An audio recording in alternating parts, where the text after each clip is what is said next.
All right, and welcome to our Saturday drops, the first one of today. Keep in mind that tomorrow we're going to be dropping we're going to begin to talk our NFL sequences for the drafts. We're going to be we got this divided into parts with myself and Adam Jividan, and tomorrow we're going to be tackling defensive ends and quarterbacks, and we've got our master board ready to go on that. That'll happen tomorrow. It's supposed to happen today, but he had some sick kids or what have you, so we are bouncing it around. But today, we're starting off with our NASCAR drop.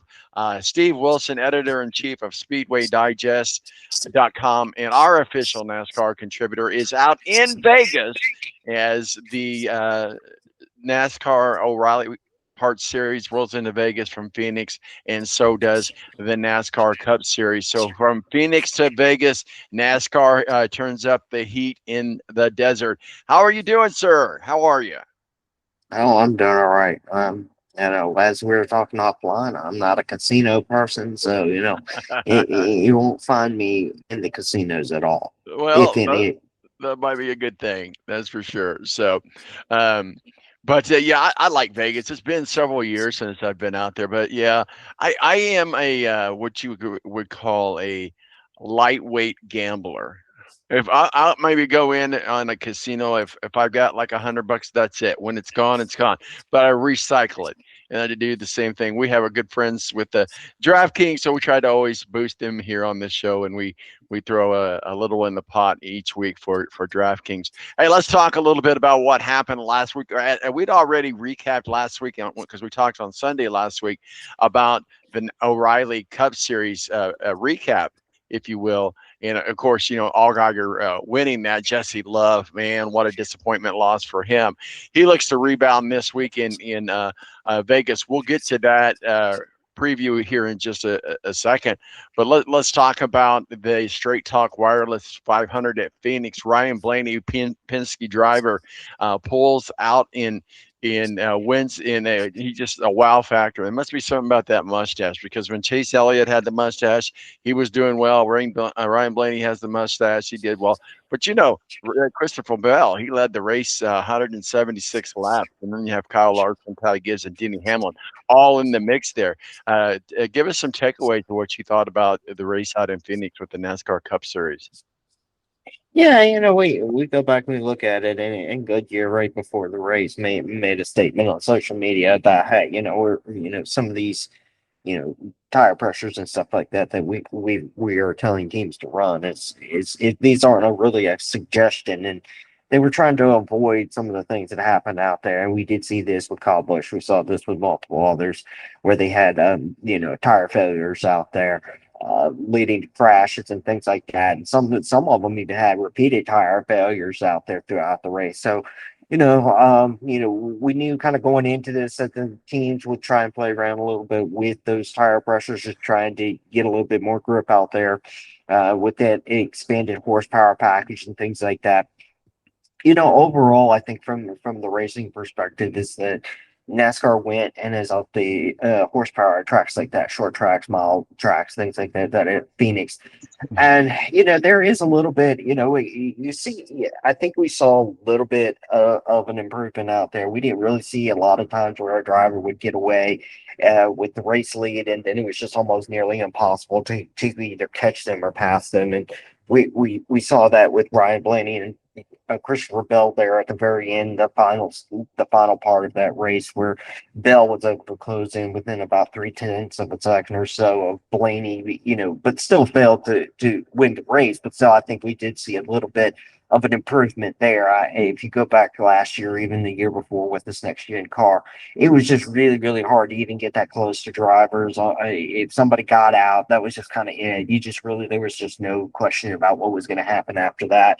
Unfortunately for Joey Logano, he crashed out of this thing. Josh Berry, who had a really good day going for him, led some laps. Logano led some laps. Both of them, just kind of done. Anthony Alfredo, who was in the car Hmm. for Alex Bowman. He Yeah. had a really good day going at one point inside of the top 10 before he eventually was tied up into a crash and put him out in the later stages of all of this. So, a little bit. I think there's going back and recapping, I think there's a little bit of improvement with the horsepower package. I think there's some additional work that needs to be done at tracks like that so that there is the possibility of a little bit more passing out there. But I think at least we're on a good start for where that is. All right, well, let's move on over to Vegas, where you're at now, and it's today's the Luna O'Reilly Auto Parts Series race in Las Vegas Motor Speedway. Obviously, Kyle Larson running both races this weekend. It's always fun to see the Cup drivers driving in the. I'm still calling the Xfinity Series, so excuse me when I say that. But the driving the O'Reilly Parts race, but at the same time, we know that they have that historical advantage, and then Kyle Larson has that going into Las Vegas and expected to really dominate the field very quickly with Kyle Larson. We haven't talked a lot about him yet this year. I'm sure we will as the year goes on. But what are your thoughts about Kyle Larson, obviously being in the number 88 JR Motorsports Chevrolet for this particular race? Anyway. Well, he's taking this car over last week. William Byron was in this car. Kyle Larson gets his shot at this car and a win for this week. Going to start on the outside pole. Sam Mayer grabbing the pole early on today. Second pole this season for him. But yeah, I think it's really just going to come down to a battle of Kyle Larson. It's just going to quickly dispense of Sam Mayer here on this mile-and-a-half racetrack. And if he does it quickly, dispense of him, he will be up there pretty quickly. There is no doubt in my mind that Kyle Larson will be the one to watch today. Let's talk about. I'd be remiss if we don't talk about Justin Allgaier, especially after his time at the race in Phoenix. How he bumped out Jesse Love and got a solid win out there in Phoenix. He's obviously the defending race winner at Las Vegas. Allgaier is coming off, like I said, a massive comeback win in Phoenix last week. He starts 10th today and remains a top tier threat. Justin Allgaier, what are your thoughts? Yeah, I mean, we talked about this a little bit last week. That was a little bit of redemption for him after that fall race and getting around Jesse Love, who had won the championship over him, and Connor Zillage and others. Top ten starting for him. He's got a lot of Chevrolet power around him. Jeremy Clemens is actually going to start right next to him, and Clemens was fastest in the practice today. But all his other buddies up there. You got Sammy Smith that'll be up there in front of him, and I think he's just got a lot of JR Motorsports help right there in the top 10. It'll be him, Kyle Larson, which he'll quickly, I think, get up there. Unless Jeffy Loves or somebody kind of holds him up. But yeah, I mean, defending race winner out here, and just good starting position. He's just really coming off a good week in Phoenix. Let's go ahead and talk a little bit about Cole Custer. I like Cole Custer. He's a fun, good old boy dude type of dude. He's driving the 00 SS Greenlight Racing Chevrolet. He's a defending series champion in 2024, Las Vegas pole winner. He starts 17th, but is highly regarded by the betting models for his consistency on the 1.5 mile track, and is also liked very well in our DraftKings Sportsbook today. So, what are your thoughts about Cole Custer? He's on our watch list today. Yeah, Cole was kind of quiet. It's a lot of times that we don't talk a lot about him, but he quietly seems to be able to find his way sometimes to the front. What I find kind of a little bit weird about this is that you got two teammates out of that Haas factory team, of Sam Mayer, Sheldon Creed starting first and third. But you got a Cole Custer running in a different team car. Don't get me wrong, it's being prepared by a Haas factory team, but I think altogether it's going to be a fun little day for him to be able to put SS Greenlight, help them out a little bit. They've been through quite a few different drivers, and for them to be able to get somebody of his caliber in their cars, they'd be able to take a look at what's going on there and be able to better prepare their cars and drivers for the rest of the season. All right, let's let's jump on the here I go, Xfinity race, the O'Reilly NASCAR O'Reilly Parts Series. Uh, Drivers to watch that are on our watch list and our watch board there, our DraftKings watch board. Let's start with Sam Mayer. Obviously, he got the pole in today's pole sitter with a qualifying time of 30.247 seconds. Mayer is looking to secure his first win in the season in the front of the pack. Sam Mayer, what are your thoughts? Yeah, I mean, he's four top. This is his fourth top 10 starting position in 2026. The second pole of this year, going, the last time he was sat on the pole was back in Atlanta. So he's already had a good start to the season already. Getting, four of these five races already, right up there at the very beginning. I think it's really been a lot. Since they moved over from Ford to Chevrolet, it's been something that they've seemed to improve upon, and it's been very consistent. Even him and his teammate Sheldon Creed, who was able to get to a breakthrough victory a couple of weeks ago, the two of them really have kicked this season off since switching over to Chevrolet. All right, another another guy on our watch list, Austin Hill, the number 21 Childress Racing Chevrolet, a former Las Vegas winner back in 2023, who starts ninth. Hill is known for his dominance on the intermediate and drafting tracks, and is a popular pick for a top five finish today. Yeah, Excuse me. strong team. Yeah, sorry, yes. Yeah, and strong team out there with Austin. Kicked the season off, being able to win out there in Daytona, and I think a lot of people thought that we go to Atlanta the very next week and just pick up where he leaves off, and he seemed to be the one that every week, every time we go to Atlanta, we talk about him. But he continues to be consistent in the season, and him and his teammate Jesse Love, who's starting a few positions above him. The two of them are going to continue to work together. I think it will continue to be a good day for him. He's figured out, even on these tracks, these mile-and-a-half race tracks, being able to work the draft in these tracks and be able to get up there to the front at the end. Sheldon Krieg, number 18 in the Joe Gibbs Racing Toyota, starts 18th, but has shown elite speed in practice sessions. Has a history of a strong runs at Las Vegas, including a fourth place finish back in the summer of 2024 race. Sheldon Krieg, what say you? You talk about Sheldon Creed. Sheldon Creed signed third today. That's the Haas Uh, factory team. Sorry, I got it wrong. My fault. Go ahead. Yeah. Yeah, no problem. Yeah, no, and like I said, we go back to Atlanta with Sheldon Creed, and it was an emotional victory for him out there. Sheldon Creed. It's funny thing about that. We were just talking about Austin Hill. Sheldon Creed and Austin Hill were not the best of friends when they were at RCR, and then they kind of, the issue at Martinsville that really precipitated just kind of a real confrontation between the two of them before Creed moved over there to Haas factory team a couple of years ago.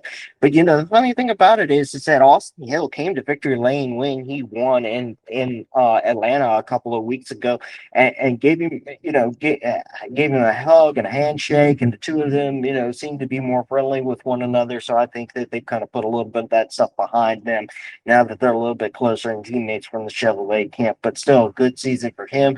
I still go back to the Chevrolet, switch from, Ford to Chevrolet has really benefited that team as a whole. All right, just a couple more people on our watch list. One being Chase Briscoe and another one being Carson Capperville. Carson Capperville certainly has a good shot at a top five finish, and Chase Briscoe, you can never rule him out to win a race. Yeah, there's Joe Gibbs racing cards and number 19 that Briscoe is going to be in this today in a O'Reilly Auto Parts race or later today. Yeah, you really can't count anything out when it comes in. They are always very strong. They bring some of the best cars to the racetrack week in and week out in this no app series.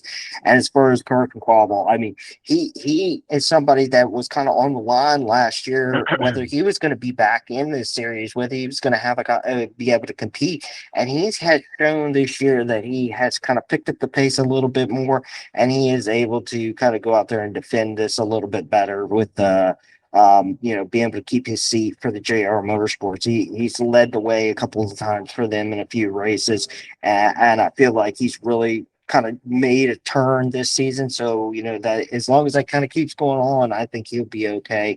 I think he's still got some learning to do, but Yeah, I think going back to you, I think Chase Briscoe. You've talked about him a lot, being from Indiana and things like Yes. that. But he's definitely going to be somebody we're going to have to watch today in those showgirls racing cars.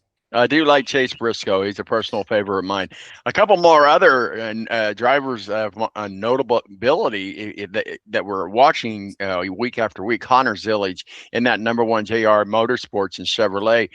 He's just a young phenomenon starter. He starts 24th, I believe. He recently won at Watkins Glen in 2024. He's one of the most talked about rising stars in the series. Connor Zillage, what are your thoughts? Yeah, I mean, this dude, he won 12 races last year as a young kid. He comes in, wins 12 races, beats the series record, fails to win the championship at the end of the year to Jesse Love. So every time that he gets in one of these cars in the lap series, he's going to be a threat. He's always a threat when it comes to these. And I think he just is back at what he did in 2025. And it just kind of solidifies, his dominance in this series. I mean, he is somebody that when we talk about Kyle Busch, who has dominated in both the truck and no lap series in his early part of his career with hundreds of race wins between the two already. Connor Zillage moving over to Trackhouse this year in a full-time Cup Series car. He's got a little bit of learning to do on the Cup Series side, but that's not abnormal for that. But he is really just somebody when he comes back into this series, and I think he's going to be somebody that we talk about just like when Kyle Busch gets into Cups or I'm sorry, into no apps or truck. He's always somebody that is dominant, and Connor Zillage is going to be that person. I think at least for this year and for the next couple of years when he comes and returns back to this series. One more driver before we move over to the Cup Series talk. Corey Day, number 19, Joe Gibbs Racing, another JGR racer that's just making moves. A highly anticipated start for the JGR Star car. He qualified in the impressive 13th for his first O'Reilly Parts Series appearance at this track. Corey Day. Corday a couple of weeks ago, and there was been some conversations over him and wrecking his teammates over the last couple of weeks. There was something that that kind of leaked out a little bit out there that there was a conversation between him, Mr. Hendricks, and some others to kind of put Corey in, kind of on the spot, saying, "Hey, look, you're a good driver. You know what you're doing out there, but we need to be a little bit more careful in the fact of not wrecking your teammates out there, especially when you're running for top five and wins and things like that we've seen a couple times this season. I think that's kind of put a little bit of angst around him, a little bit of talk around whether he's going to continue to be able to be that protege at Hendrick Motorsports and Jeff Gordon. But I don't think he's going to. I think he's going to learn this. He comes from the sprint car series. It's a lot different. And I know a lot of these drivers like Kyle Larson and everybody else is running dirt and sprint and things like that. And they've had a learning curve that they've had to overcome a little bit when they came into the NASCAR, these big, heavy stock cars that we run over here versus sprint cars. So he's learning that. And I think as long as he continues to learn from the people at Hendricks and GR Motorsports, that he'll be okay in the end. All right, let's move over to the Cup Series at the track in Vegas. Again, we're having another conversation. Odds favorite of winning the race. Again, Kyle Larson, is on the top of the DraftKings watch board for sure. Both races definitely put him in the top five, if not the winner column. But Kyle Larson for the NASCAR series and holds the best average finish in Las Vegas, 9.0 among active drivers. He led 129 laps in the fall in Vegas before finishing second, and has his 3 career wins at the track. Kyle Larson. We're beginning our conversation. We will be talking about him every week this year. Guarantee it. But Kyle Larson, what are your thoughts on the Cup side for tomorrow? Well, he's already started to kick the weekend off in the no app series by the outside pole, and I think that will just translate right on over to what he does. Kyle Larson's will just continue to do what Kyle Larson does best. And when you come to these racetracks like here, mile and a half racetracks and some other tracks, he seems to really dominate in that. As you just talk about 3 wins already here, and it just leads a ton of laps out here. Um, you know, I don't know what else you really say about Kyle Larson, but Kyle Larson doing what Kyle Larson does best. Well, we're watching the qualifying grid board right now. I know they're practicing right now. I believe I don't think they've actually officially qualified. I don't see a pole setter there for Vegas yet, but I know Ricky Steinhaus is doing it fast. In practice right now. Let's talk about Denny Hamlin, number 11, JGR Racing. Hamlin has a strong history at the 1.5 mile track with the second best average, 12.32 in the next gen car era, and he won the fall of 25 in Vegas and has led laps in each of his last 7 starts at this racetrack. Denny Hamlin.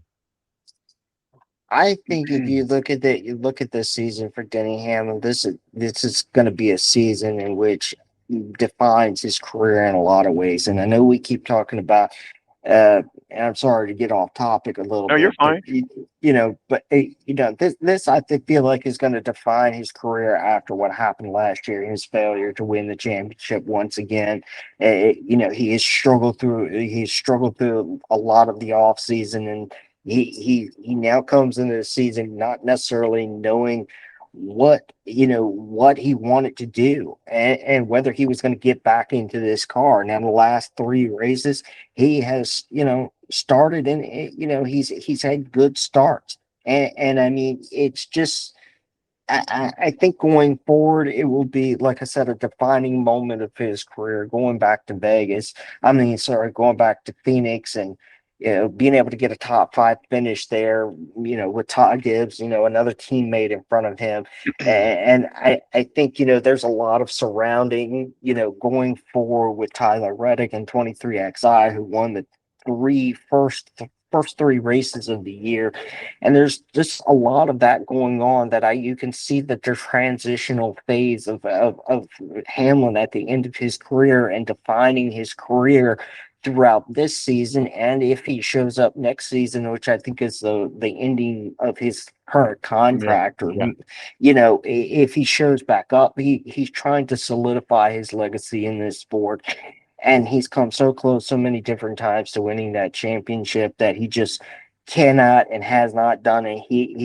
I mean, if he never wins the championship, we will talk about him in the same caliber we talk about Mark Martin, who was yep, absolutely. dominant in his career, but never could hit Never that could get it. pinnacle. Yeah, Right, never could hit that pinnacle. So this is yeah. really a defining season. I think next year, if he comes back, will be a defining of season, and to define his career as a whole and really start that transitional into a full-time owner, which I mean he already is, but Sure. really just move him out of the car into that ownership, full-time status.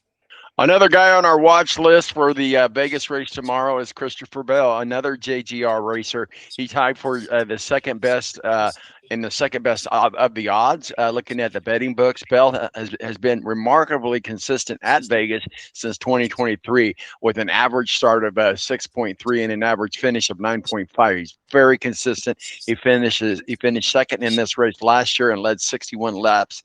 Christopher Bell, don't fall asleep on him. No, you don't fall asleep on him, and he will be over later on tonight. He will be over at the dirt track later on tonight Nice. calling. Yeah. Oh, he'll be on Flow Sports for the what is it? The High Limit Racing. He'll be over there with Flow Sports tonight. Do a little bit deal with them. So Cool. that'll be a little bit fun of a deal for him, and to be able to come back over here tomorrow and be able to, third place. I think it was third place finish. Talk about he third place finish in the fall here. So yeah, he's somebody that we'll definitely take a look at. Let's talk about Tyler Reddick. I mean, yeah, we know his winning streak is got broke last week, but man, Tyler Reddick is still the real deal. And in the 23XI racing, talking about Denny Hamlin owner, after becoming the first driver in history to win the first 3 races of the season, including the 2026 Daytona 500. Tyler Reddick currently leads the point standings as he should, and he has the top 5 finishes in Las Vegas races and led 112 so far this season. So Tyler Reddick's season is far from over. What are your thoughts? Oh no, I mean it's not. It's far from over, and just because that streak kind of came to an end, and even winning, in the champion, being able to win the first 3 races out there, first time in history, is this is something in 23XI has really put a lot of work into being able to get to the pinnacle of the sport. And I know a lot of it is backed on the fact of, what they're getting from Joe Gibbs Racing and that relationship between Hamlin and Joe Gibbs Racing. But they're working on this and they do a lot of this on their own. You go back, he's won this race back when he was with Richard Childress a couple of years ago. So I mean, he got the opportunity to come out here and potentially win. So he's got some other top fives and top tens out here. So yeah, don't count him out by any means. So, what do we know on just, I haven't heard or followed too much on William Byron. What do we know about him? What's going on with him? Well, I mean, as far as what? Well, I had saw some stuff on social media about him being replaced, and Kyle Larson's name was popped up, but he's already in that car. So I was trying to kind of get some sense out of different social media. I just go right to the source. That would be you. Uh, I don't think William Byron really has a problem over at Hendrick Motorsports. He's got a long-term contract as it is right now. He's won multiple Daytona 500s back to back for them. Um, there's Liberty and all the sponsors that are around him seem to enjoy him being in the car week in and week out, and uh, I don't necessarily see anything happening with him right now. I think the one we really have to kind of focus on at Hendrick Motorsports at this moment is really Alex Bowman and what happens to him in that number 48 car. He's kind of been on the edge for the last couple of years, whether they continue to put him in that car, and he's been, the talk has been continuously whether he gets a renewed contract or not. So I think with what's going on with him with the vertigo, I know Hendrick Motorsports is really backing him and okay, keeping him out of the car because of the protocols at this moment. But long term, I don't know whether whether he continues to stay in this car or not. I mean, I think there's a lot of potential replacements for that number 48, and I think that this will be something that they take a look at going forward, and how long or if Bowman's able to stay in the car, or whether he's going to be able to he's going to have to bow out because of some of the same things that we saw in Kurt Busch, some of the same things that we saw in Dale Jr. at the end of their careers, which ended up putting them out of the car. So I don't know if this will be another one that gets put Yeah. out of a car because of it. Yeah, and so we'll see. I guess he's supposed to be in Darlington next week, so we'll see how that pans out. Let's talk about Ryan Blaney. Obviously, yeah, coming off a huge win last week at Phoenix, and historically performs well in the top five finishes, over 50% of his starts there. Mr. Stash dot two, Ryan Blaney. What are your thoughts? Yeah, going back to if you go back to last year, Ryan Blaney was the last driver in the Penske stable that won a race. He had to go all the way to June, in which before at Nashville before he won a race in the Cup Series, and everybody else around him. Last week, he helped the Penske stable being able to dominate the weekend out there with the unfortunate accident of Joey Logano early on or throughout the race. And that was just a good weekend for him. And I think he's been able to get this done a little bit quicker this year and dispense of that kind of talk about how long before he wins a race. He's a previous champion in this sport, so he's got a lot going for him right now. Well, our official NASCAR odds series with DraftKings is up. Of course, we still don't know where they've qualified, but right now you got Kyle Larson, Denny Hamlin, Christopher Bell, William Byron, Ryan Blaney, Chase Briscoe, Tyler Reddick, Chase Elliott, Joey Logano, and Ross Chastain. Those are all drivers to watch according to DraftKings. Do you have any switcheroos on that, Steve? Now, I think Kyle Larson is going to be the one we watch. Christopher Bell, we're going to continue to watch him. Um, those two, I feel like there's a good chance and probability of their winning. I know Josh Berry came into this race last year getting his first career win, but I don't know if he would be somebody that we would take a look at once again today. Okay, let's get your. You're in Vegas. I know you're not a big gambler, but we're gonna have you help us out for our DraftKings board today. Uh, Give me two of your favorites for the O'Reilly race. I am going to go with obviously Larson. I think Larson has got the probability to win.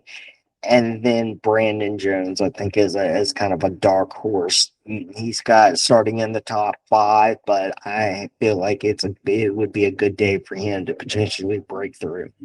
If you was to have a sleeper pick, who would that be for the O'Reilly race?